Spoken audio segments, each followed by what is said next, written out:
ভাষায় আর কিছু বলার নেই। আমি এর বিচার চাই। আমি এই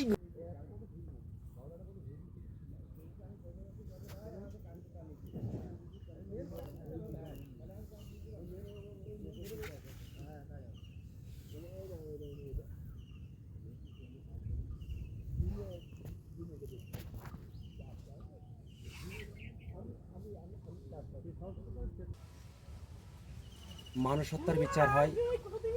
হ্যাঁ আসতে কথা করেন, সমস্যা নেই, ভয় আসবে না ততটা।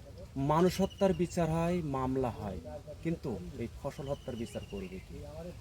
1 বিঘা ঘরন্ত ফসল কেটে একবার 6 লাখ করে দিয়েছে। আপনার তো বাগান আসলে ঘটনাটা কি হয়েছে? ড্রাগন তো কেটে 6 লাখ করে দিয়েছে। ভাষায় আর কি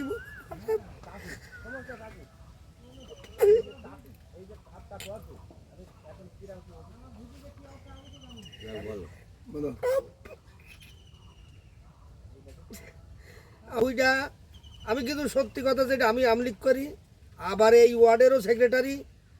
আমি আমলিক করাতে 5 তারিখের পর থেকে আমার নামে একাধিক বহুত মামলা হয়েছে। সেই মামলা এই পর্যন্ত আমি ঠেলে ঠেলে জায়গা জমি সম্পদ সব বিষয় বিক্রি করে এখনও পর্যন্ত আমি মাজা সোজা করে আল্লাহ আমার টিকিয়ে রেখেছে। এরকম মেরে দেওয়ার জন্য যশোর ইকেনে সিকেনে ঝেনে দেয়, একাধিক মামলা করে। 5 তারিখের পর থেকে মামলা করার পরে আমি যে কোনো বাপের সম্পদ ছিল বিধায় আমি টিকে আপনাদের দোয়ায় মানুষের দোয়ায় এখনও পর্যন্ত টিকে আছি। তারপর আমি দেশের বাইরে যাবো বলে এই বকুলির কাছে আমি ভুঁইটা বন্ধক দিলাম 7.5 লাখ টাকায়। দেওয়ার পরে এই ভুঁই আমি বকুল আমার বয়সের কারণে বিদেশ আর জাতি পাচ্ছি নেই। তা এক কাজ কর, আমার 2টো মেয়ে, আর আমি কি করে খাবো, আমার আর নেই, এইটুকুই আবার 2 বিঘে ড্রাগন। তা তুই টাকাটা ব্যাগ নে, রোজার ভিতরে বলেছি।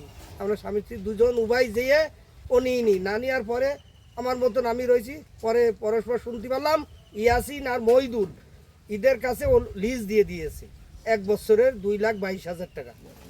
ইয়াসিন আর মহিদুল দুইজন উভয়ই এরা এই ভুঁই পরিচর্যা করছে। করার পর আমি বকুলির বললাম আরও লোকজন ডেকে যে ভুঁইটা তোর আমার দিয়ে দে, আমি ওই টাকাই দিয়ে দিচ্ছি। আর যদি ব্যাগ মানবিক তোর কাছে মাপও চাইছি, অন্যায় আমি করে ফেলে দিয়েছি, তাও আমার মাপ রক্ষা হয়নি।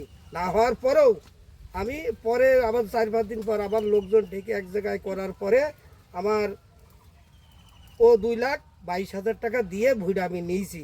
নেওয়ার পরে এইভাবে আমি বকুল ইয়াসিনই জিজ্ঞেস করেছি আর মহিদুলির, এই ভুঁইটা যে নিলে আমার জিজ্ঞেস করলি না, বলে তোর কি কি জিজ্ঞেস করো ভুঁই বকুলির, বাপের 35 সম্পদ আমার, আর বকুলির কি করে হয়? আমি তার বন্ধক দিচ্ছি, আমি তো বলিনি তার কাছে টাকা নিয়ে নি, তার টাকা নিয়ে স্টাম্পও করে দিলাম। এই আমার অপরাধ, আমার এই বিচার আমি চাই আপনাদের কাছে। এটা জানতে পারিছি কালকে আমি নারায়ণপুর গেলাম, কাজ ছিল নারায়ণপুরতে পুরো পাড়ায় গিয়েছি। এবার এই আসরের পর আমি বাড়ি আসিছি।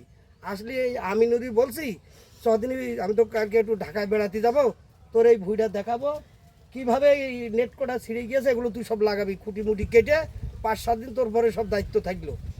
তো বলছে দুইজন আসলাম, এসে সারা ভুঁই দেখে ওই যে খুঁটিও ওইভাবে লাগাইছি যে এই যে নেট বলে এইভাবে তুই আবার দিবি।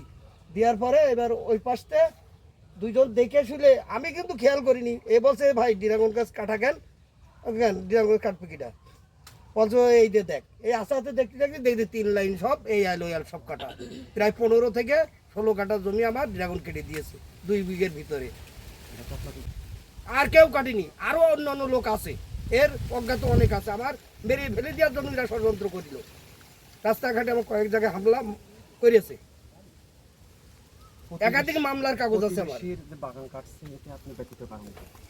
আমি কালকে এসে 2 ভাই বাগান দেখেছি, বাগান দেখে আমি বলতে ভাই গাছ কাটা কেন, তারপর যে গাছ কাটবে কিনা, আমি এই যে গাছটা কেটেছে কি ক্ষতি করেছি রে, তোর কোনো সত্য আছে নাকি?